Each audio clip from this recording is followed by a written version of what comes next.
make my way over here. My name is Jennifer, and welcome to Beaverdale Books. We're glad to have you here. Thanks so much for coming to tonight's book talk. Before we begin, I would like to share a few of our upcoming events. On Monday, June 15th at 7 p.m., Tiari Jones will be at Central Library as an avid author and will talk about her New York Times bestseller, Kin. Then on Tuesday, join us at the store at 6:30 for our debut author, Gabby Hanks, as she shares her book, Nasty Little Secrets. You can find all the details on our website or pick up an event list from our front counter or sign up for our twice monthly newsletter. Now on to today's book, Marching Without Applause, The Officers Who Defied a Nation's Doubt. The Army was about to change forever. Before they could face the enemy abroad, they had to conquer the prejudice at home. Marching Without Applause uncovers the pivotal, forgotten story of the first group of Black Army officers trained in 1917 in the United States Army at Fort Des Moines. Set against the brutal backdrop of World War I and the Jim Crow era, this is not a distant chronicle of battles, but an intimate journey into the hearts of the men who fought a war on two fronts. Thomas M. Bradley is a man whose life has been defined by service and the pursuit of truth.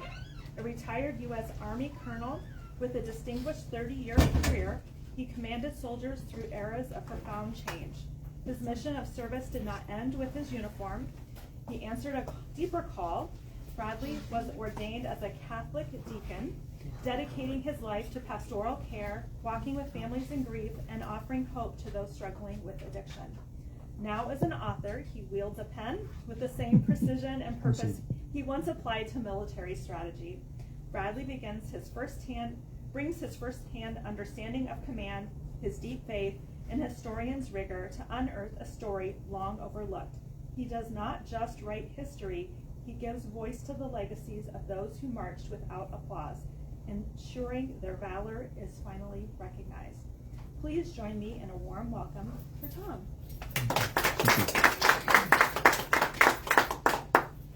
Well, thanks for the introduction, and thanks for all of you for being here today. I really appreciate it, especially in a place that celebrates stories like this bookstore does for so many years overall. As she said, I spent 30 years in the Army and Army Reserves, and I spent those years after that also just trying to relate how these stories, right, weave into the American national story. Each small piece is kind of a mosaic piece in how we came to where we are now. So this book of stories. This book is basically set as in 1917, just prior to the introduction of America going into World War I. And to kind of set the tone here, 1917, kind of hard to put it in place. A few steps from here, right, a streetcar would have been going down Urbandale Avenue from here. The Beaverdale area and stuff would have been brand new, stinking homes. It would have been the place to move to if you were able to afford the areas here. A few years from now, Father Ostick will have started Holy Trinity Parish a block from here or so. And so this was an up-and-coming neighborhood in 1917. There was a vibrant railroad passenger line going through Des Moines, of course, in the process too. In the state, all right, capital moved here. Governor Harding was the governor at that point in time. On the east side, just south of University Avenue, was a vibrant Black Negro community, and that community had shops and grocery stores and lawyers and doctors and dentists, and it was a very vibrant area for the Des Moines area. Des Moines in itself was kind of known for welcoming people as much as people do, and so in this entry into World War I, Des Moines would come to be a pivotal place on this particular story overall. To understand the backdrop of kind of what we're talking about, some of you have read part of the book overall, but for those who haven't and those who are listening overall, maybe a small portion of the introduction for you to kind of put you in a place where we are. The racial landscape in 1917. As the United States entered World War I, the racial landscape remained starkly divided. The Great Migration had begun, and thousands of African Americans left the South for industrial jobs in northern cities. These moves offered new opportunities, but also exposed them to racial tensions in urban centers. Segregation remained entrenched, upheld by Jim Crow laws and the Supreme Court's separate but equal doctrine. Lynchings and racial violence continued to plague black communities, while organizations such as the NAACP, newly formed, fought tirelessly for justice. The war itself presented a paradox. African Americans were called to serve a nation that denied them the basic rights. In the spring of 1917 unfolded across America like a hesitant promise, a season yearning to emerge from the chill of winter into the warmth of new possibilities. For black Americans, the thaw mirrored their own quiet hope tempered by history that had often betrayed them. The end of the Civil War had brought a fleeting dream of Reconstruction, a period in which newly freed blacks and women dared to believe in democracy. For a brief moment, African Americans held political office, built thriving communities, and forged pathways in education. Black colleges like Howard University and Tuskegee Institute stood as monuments to this progress, bastions of learning when black students cultivated ambition, intellect, and leadership.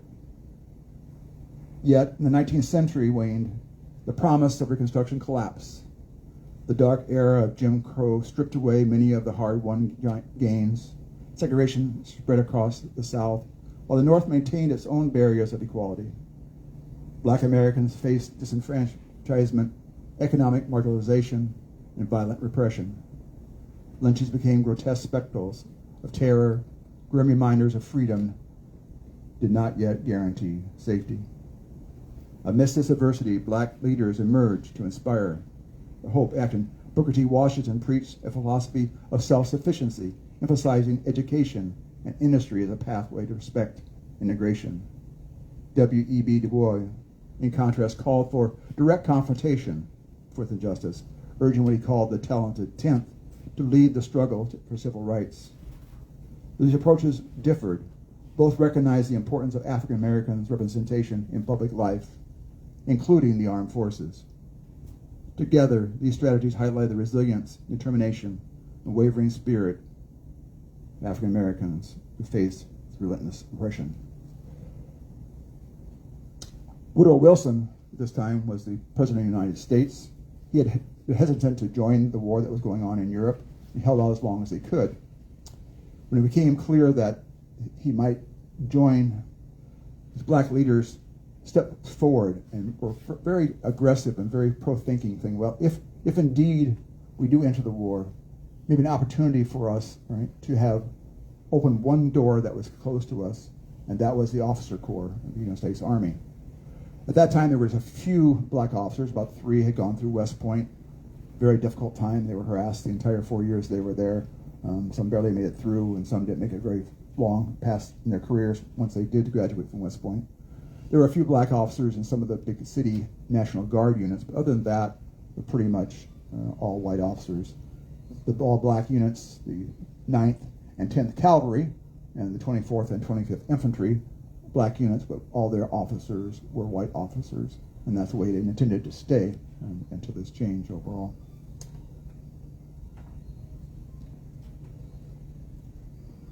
Amongst this, the thought was, well, the NAACP has just been formed.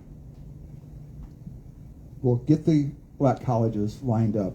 All right? If there's a breakthrough, we'll start recruiting now for anybody who might consider applying as candidates for a black officer training camp.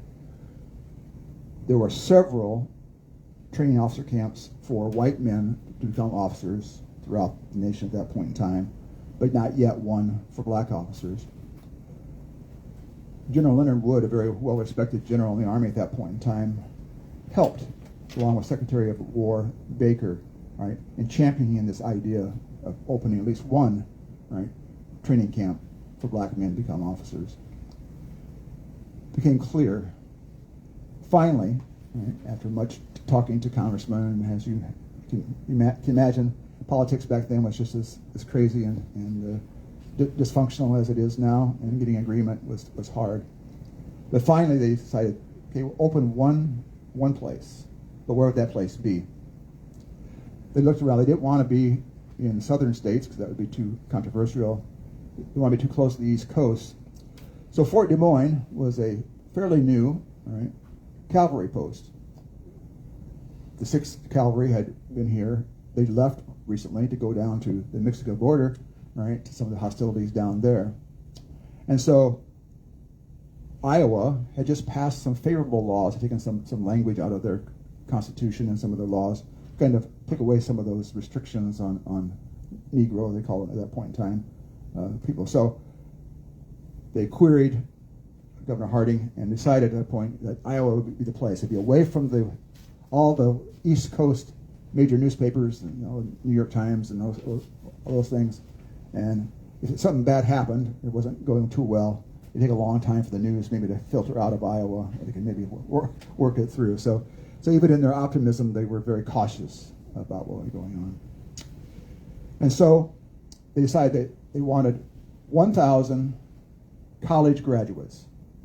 And so the college thought, well, we'll send students, college students, but then they decided, well, West Point has college graduates, and so we're going to require them to be college graduates. So as a result, many professionals, doctors and lawyers and businessmen and college professors, right, applied, right, and were brought in as part of the candidates here.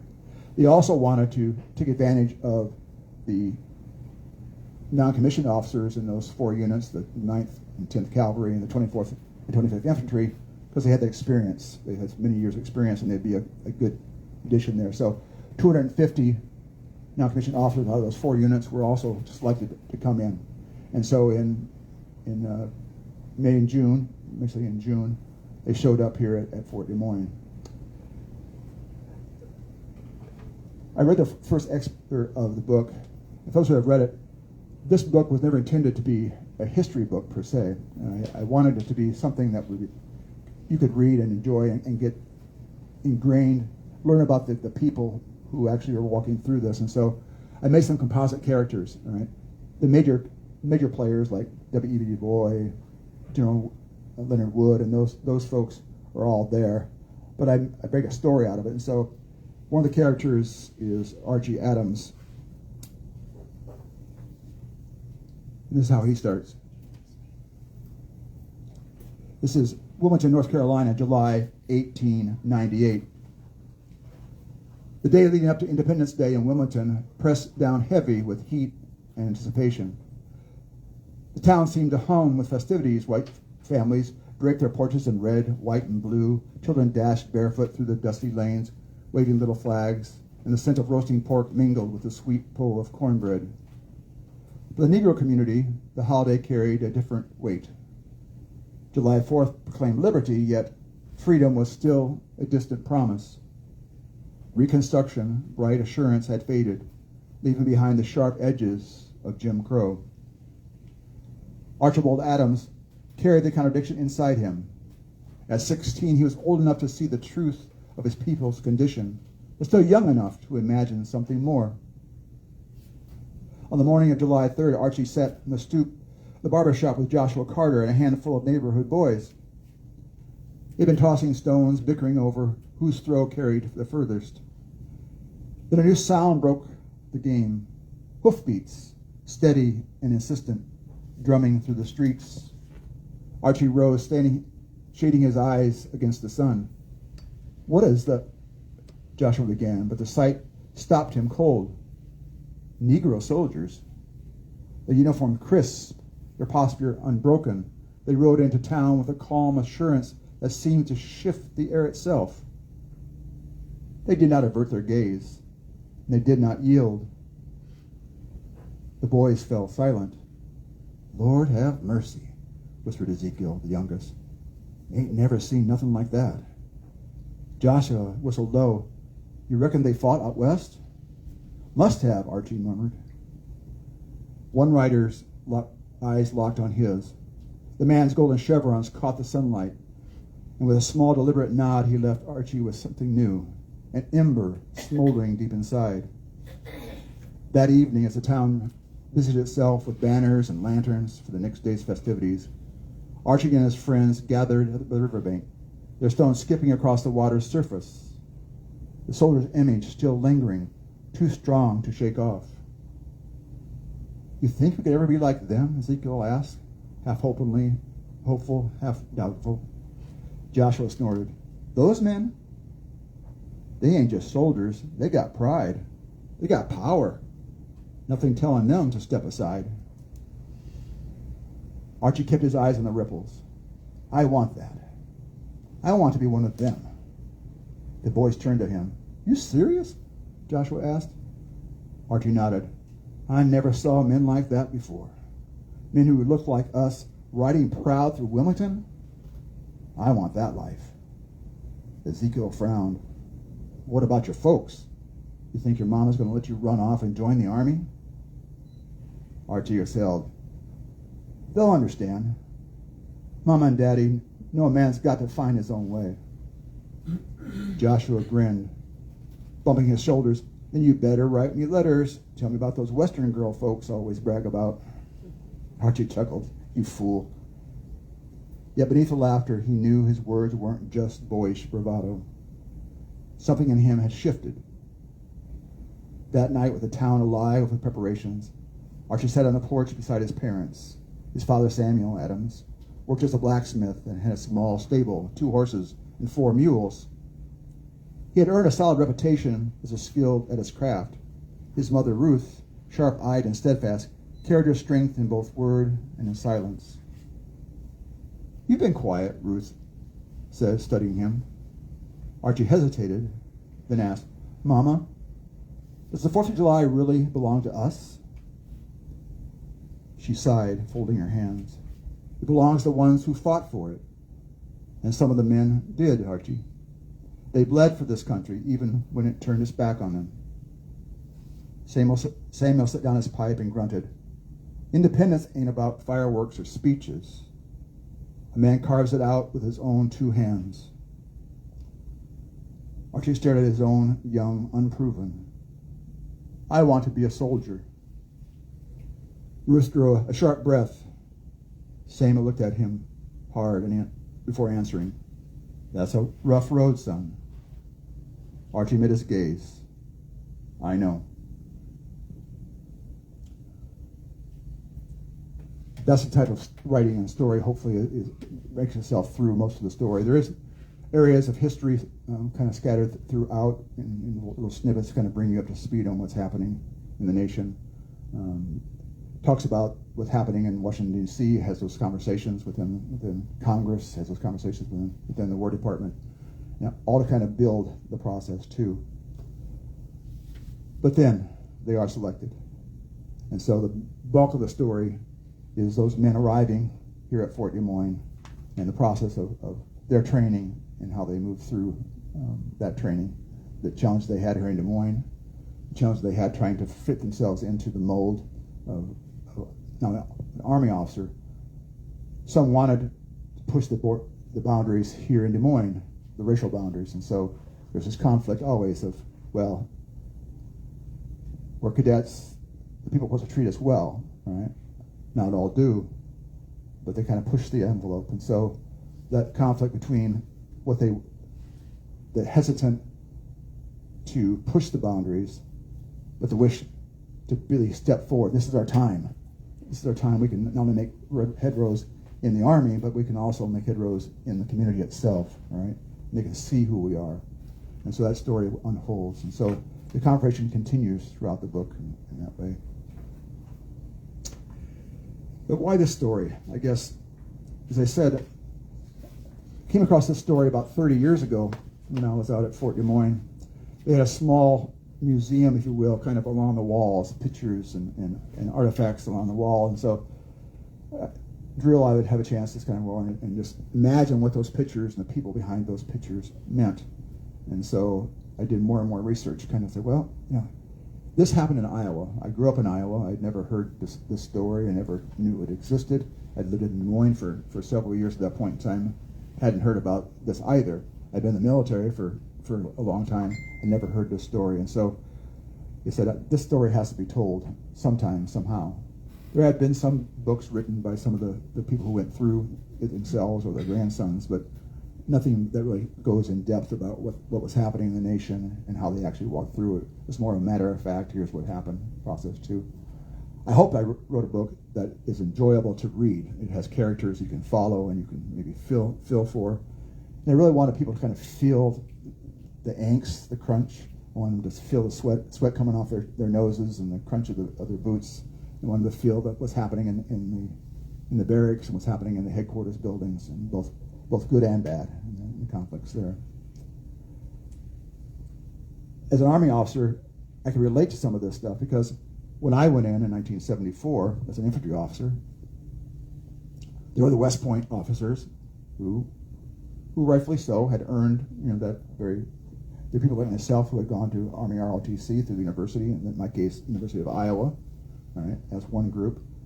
And then there was another group that were usually NCOs, right, who had 4 to 6 years of experience, who went through an officer's training camp somewhere and earned their commissions that way.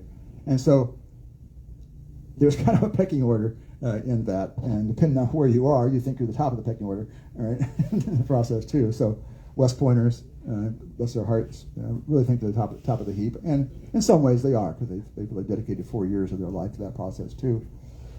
The NCOs who became officers are pretty proud of themselves, as they should be, right? Because they've got like 6 years of experience. They've been enlisted soldiers. They come up. They've learned the jobs and stuff like that. So I always respected them quite a bit because I could look to them because I knew they walked through this for 6 years when I'm able to have 1 or 2 years behind me and stuff. So the process of the selection, right, is something I understood. It was held a little differently in this regard, but I understood that pecking order and how challenging, right, this training can be. Of the 1,250 candidates that came through, 639 ended up earning their commissions. And a strange thing that happened was because they were trying to fill these units is normally you're commissioned a second lieutenant, all right, then you make yourself the first lieutenant and captain and on through. Because they needed to fill these positions, some of the most worthy, all right, best candidates were commissioned as captains, and some as first lieutenants, and some as second lieutenants. That's very rarely done, right? So it's a unique situation. So you imagine, in the nation, there was some black officers in National Guard units. There were like 4 or 5 black officers, right? Colonel Young being the most prominent one. Other than that, then all of a sudden, on October 15th, 1917, there was an additional 639 black officers in the United States Army. And that's a watershed event, especially in the black community. But for the Army itself, it changed things forever. Right? Process too. The heart of this book is to honor them, right? The forgotten story. So many things happen to people in their lives, right? As I get older, I get these little snippets of people's lives, and I get to enter their lives and find out what they've done over their lifetime, and I'm just amazed what a lifetime of work and effort people have, and the experiences they have, and what they've done for people. And so these men, right, along with their spouses, they had them, right, broke barriers, right, and they became national leaders often when they came out of that situation because they had the experience. They now had a title behind them as captain, and that was very important in those days. You still called yourself captain or colonel forever, right? In those days, that was a big deal. And so they could go in their communities, and people had pride to walk by. Here's a captain, here's a lieutenant in the United States Army, where there hadn't ever been one before. Their fathers hadn't been one, their uncles hadn't been one, right? This is a whole brand new group of people. So, I guess the question is, what struck me? I guess because I studied this, the idea that lawyers and doctors and dentists and college professors and college administrators would drop everything they had, right, to enter into this new adventure. By all means, they had good jobs they were making good money by the standards of which black men could make money in those days. But they left that, right, to try to move forward, I guess, in some way, right? The Negro race, the black race, right? And they were unselfish in doing this overall. So I guess I'll stop there for now. I'm going to introduce Tom Quiner, a good friend of mine, to come in and kind of facilitate some questions, and maybe we can move some things along here. So. You're clicking. You warned me. He's clicking. Thanks, Tom. Yeah, I think the first thing that, I'll be real still here. The first thing that hits me, this is the first book you've written, Yes. and this is kind of a obscure slice of the history of Des Moines. What was it that drew you to this story? I just think it stunned me, I guess, that this happened here in Des Moines, and I hadn't heard about it. And anyone I talked to hadn't heard about it. And say, how can this be that this event happened in Des Moines, Iowa, or in Iowa itself, and I can find hardly anyone who's ever heard about it, other than the people that are people I knew in the reserves that were kind of highlighting this museum situation. So, being a military person, I said, this is a major event.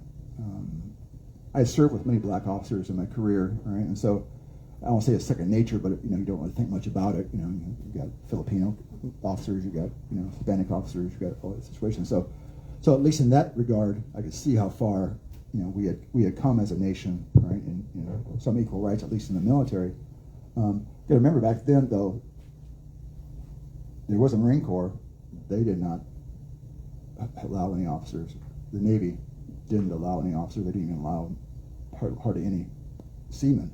Right? If they had seamen, they were stewards for the officers, or stevedores about this too. So this was a major event for the Army, and the Army leads the way, right, on things and stuff. So, but I think I just felt a responsibility, I think, to tell the story.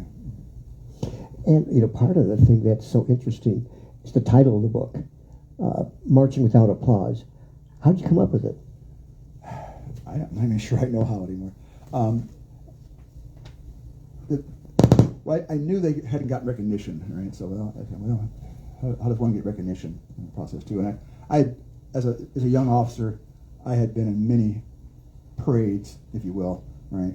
Every general officer came in, you got called up, and you went out there, and you drilled, and you did the passing reviews and the saluting, and John Philip Sousa would be playing in the process too.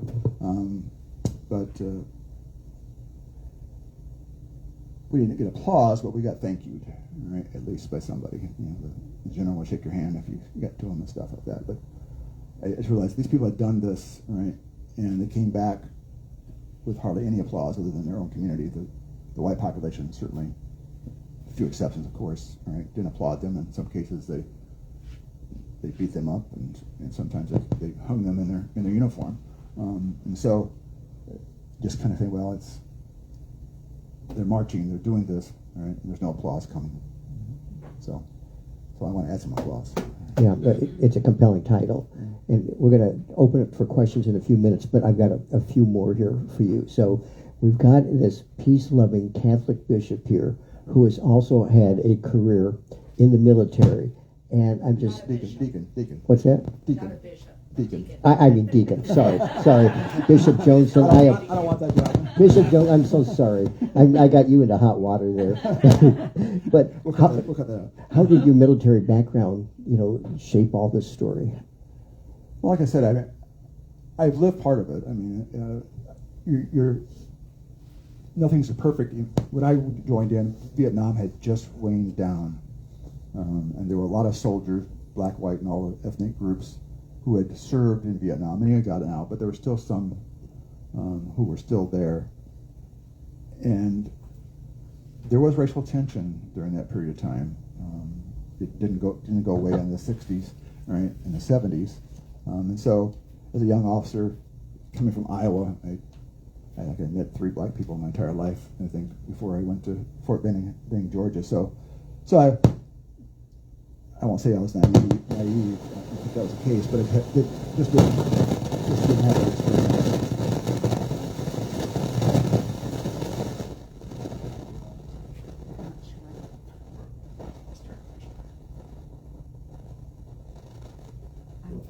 bad people.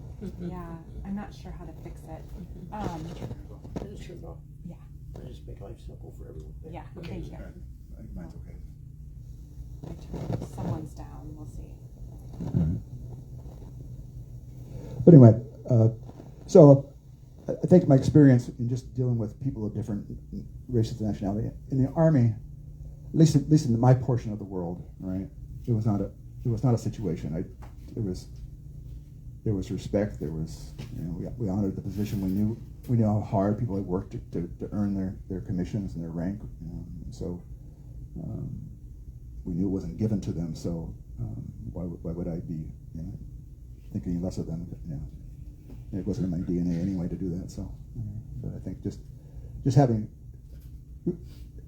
in the neighborhoods, and I lived on post most of the time, and so in most posts right back then, you lived by your areas in the post. You lived by rank. So all around you would be mostly lieutenants, right, and then maybe a captain or major in a bigger house, kind of as the house dad, or somebody process too. So you have a whole neighborhood and mostly lieutenants and captains, and then you may have a major or so there and stuff. So everybody were kind of in the same boat. They were just gotten out of college, or they had small kids, or so it was one of those neighborhoods where everybody was in the same boat. And that was very nice, but then they came from all ethnic backgrounds and stuff, so it just made sense to me. Okay. Well, it's interesting, in the last year, the Department of Defense has been renamed the Department of War. Now, the question I have here, back when you wrote this book, was that the War Department? It was Department of War. In those days, Yeah, and why did they create a black officer training camp at all? Well, I think they got pressured to an extent. I mean, the movement of the black leaders, Booker T. Washington, W.E. Du Bois was not a small potato. He was the NAACP had just gained some successes and stuff. He was the editor of the Bystander magazine, which was a major publication in the black community overall. Joe Spurgeon was another person who was very well known in the black community and had made inroads into people in Congress in that process too. So,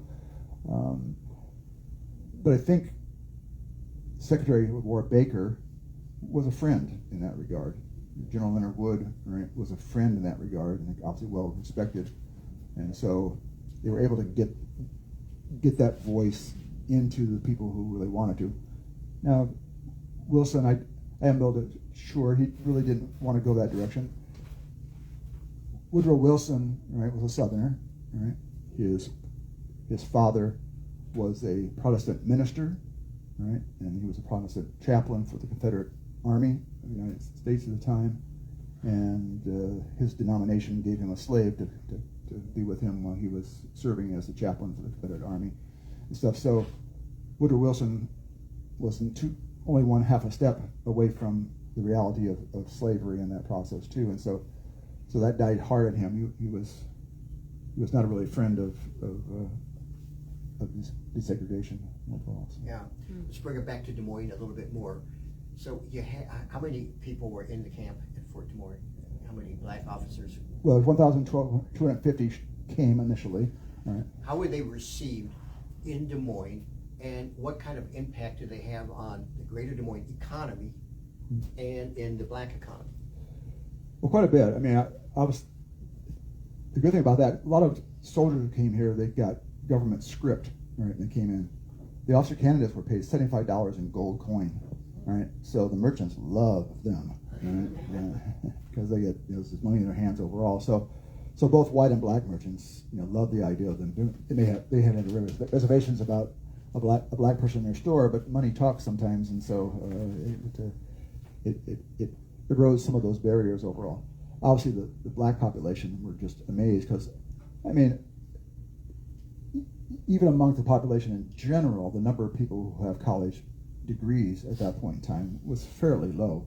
Right? I don't know what the figure would have been in Des Moines, but it would have been, I have no clue. 10% maybe, I don't know, had college degrees back then. Doctors and lawyers and a few people would have college degrees. To have 1,000 black college graduates descend upon Des Moines at one time was a major event overall. Was the Des Moines Register and Tribune giving it a lot of coverage? And How big of a news story was that? I mean, this is kind of a big deal back in 1917, I would think. Yeah, I mean, it got some. I mean, I'm sure it'd be even explosive at times. Well, I mean, certainly there were events that happened, and some little conflicts. There was the Empress Theater downtown. I kind of a little story about that in there. Kind of that's somewhat of a true story about a couple of black candidates. One a lawyer from Des Moines who always wanted to go to the Empress Theater, but he really couldn't before. But now he was in uniform, so he took one of his naive NCOs right to there and walked in and bought tickets to the Empress Theater. Got by with it, kind of. Right, he got back to the commander, and commander didn't come down hard. He just made as the book says, kind of had a formation and gathering, saying this is not the time, right, to push the racial issue right in town, right. And Colonel Blue, who is the commander, Safe, right? Well, Colonel Blue, who was chosen as the commander, he had a mission. He had a mission to commission black officers, and for him, right, anything that took away from that or caused problems in the community was something he didn't want to have happen. You know, because it could destroy the entire thing if there's a big uprising in the process too. In the book, I don't mention this, not in the questions overall, but there's again a true story.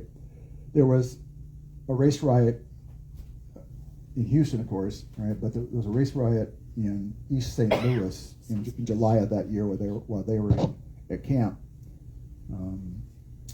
Arguments went back and forth initially, right, and then there was some fire started. They beat up some black people. Then some black people shot into a car that went by with a white person, happened to be a police officer. Didn't know that, and after that, there was a descendant of white population came and burnt a good portion of East St. Louis black area down, and so that was a big concern, right, here in Des Moines, right. Well, we've got this big black community here, and these people, what's going to happen? And so Drake University back then had what they call White Sparrow concerts and stuff, and so they decided to have the cadet population go there and basically formation and march and serenade the white folk in town to kind of, you know, the black population was welcome there. But 10,000 people reportedly were in Drake Stadium, right, for this White Sparrow event, right, to kind of calm the fears of the population. As I look at the gathered here, I might be the only person born and raised in Des Moines here. I'm not sure. Were you also? So I went to a elementary school that had, I think, one African American student. Junior high had a few more. Roosevelt High School had far more. But you know, most of us here are members of the baby boom generation, and so race has been a topic of conversation through our entire lifetime, as it has, you know, with our country, I guess, throughout history. And I'm curious, in researching this book and writing it, did you discover anything that affected your perspective on race matters? Well, I think how challenging it is, right? Even among the black population, right?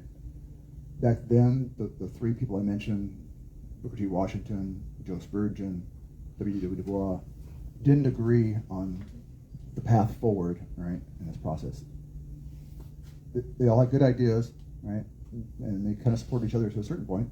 As you know, there was even a move to move the black population back to Africa, and they did. You know, that did that and formed their own little nation back in Africa. So I think it's amazing to me that we're still talking about it. I guess that I had to write the book is kind of strange to me, but unfortunately it's there. But I wrote the book not to shame us into what we've done, but just to tell the unfinished story, right, of who we are as a nation, right? That we've come so far, right? And we are good people.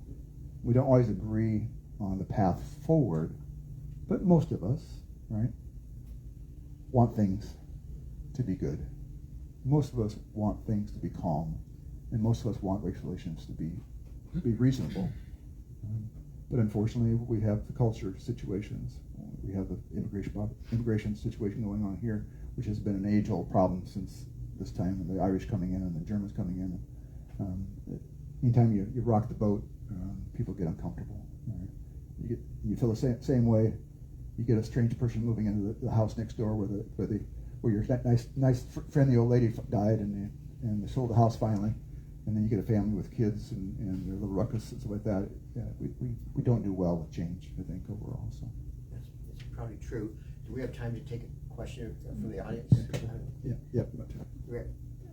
Yeah, I don't know.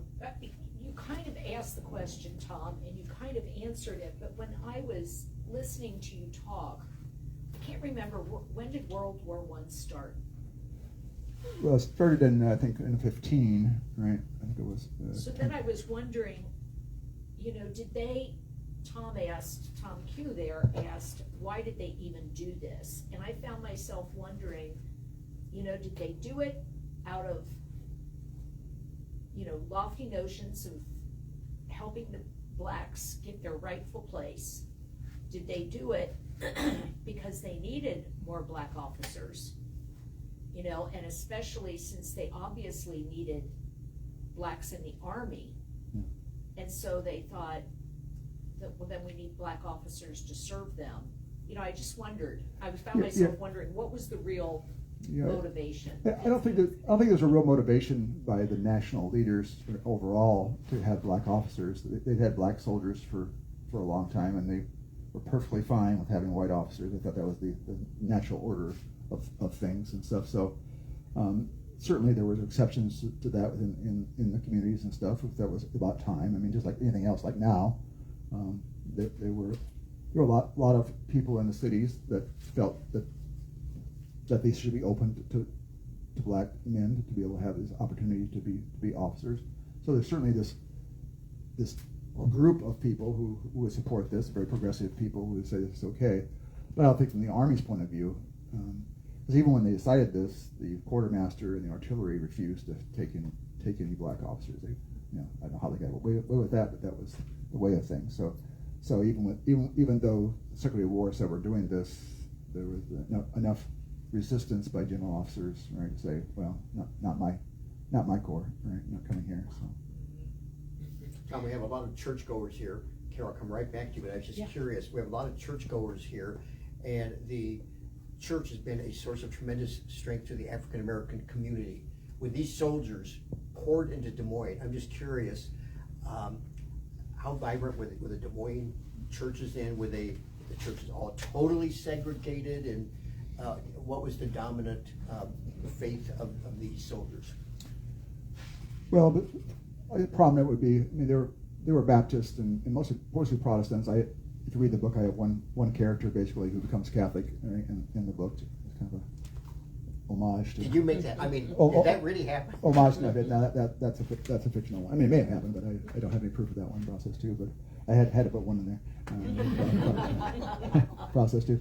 But amazingly, many prominent leaders left their jobs and corporations and opened up YMCAs and Christian family places and stuff, and they basically spent their own money to have these places around the camp and stuff like that. So even though they may have gone to some of the local churches, they were vast areas for them to pray and have revival tents, and all those things were brought to them basically. So it was the support by the black community for this overall, not the national, right, came in. People came from everywhere to specifically these opportunities for them to rest and process too. So it was quite impressive actually.